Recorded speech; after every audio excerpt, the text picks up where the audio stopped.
రాసి క్షమాపణ చెప్తావా అని చెప్పి నేను వారిని అడుగుతున్నా. ఇక విద్యుత్ గురించి మాట్లాడాడు ఆయన. సూర్యాపేటలో మాట్లాడుతుంటే మైక్ ఆగింది. అసలు ఎంత సిగ్గులేనోడంటే నేను మళ్ళీ విద్యుత్ అధికారులు అడిగిన. విద్యుత్ అధికారులు చెప్పాను, సార్ ఆయన ఉన్న ఏరియాలో కదా సూర్యాపేట టౌన్లో ఏ సబ్ స్టేషన్లో కూడా 30 సెకండ్లు కూడా కరెంటు పోలేదని అధికారిక లెక్కలు చెప్పినాయి. ఆయన పెట్టుకున్నది కూడా జనరేటర్తో పెట్టుకున్నాడు. ఆయన పెట్టిన మైకు ఆడ పెట్టిన సమావేశాన్ని కరెంటు కనెక్షన్ లేదు, జనరేటర్ కనెక్షన్ ఉంది. నీ జనరేటర్లో ఎవడు పుల్ల పెట్టిండో, నీ పార్టీలో ఎవడు కట్టే పెట్టిండో, ఆ 3 అడుగుల జగదీశ్వర్ రెడ్డి పడనోళ్ళు ఆ జిల్లాలో బొచ్చడి మంది ఉన్నారు. ఎవడా కనెక్షన్ వీకిండో, ఎవడు కనెక్షన్ పెట్టిండో ఎవడికి తెలుసా? నీ దాంట్లో ఉన్న బొక్కలు నువ్వు చక్కగా చూసుకోక ఇక చూసినావు కరెంటు కాంగ్రెస్ వాళ్ళు తీసిరని. చంద్రశేఖర్ రావు, నేను నీకు ఒక మాట చెప్పదలుచుకున్నా.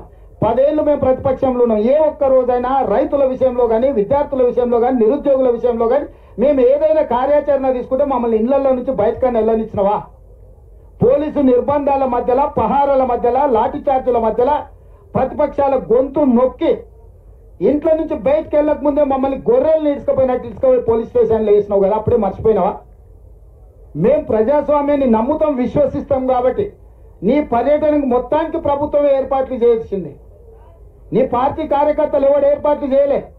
కంప్లీట్గా నీకు రక్షణ కల్పించి ప్రధాన ప్రతిపక్ష నాయకుడికి ఎక్కడికైనా వెళ్ళని, ప్రజల్ని కలవని, ప్రజా సమస్యల మీద మొదటిసారి బయటకు వచ్చిండు.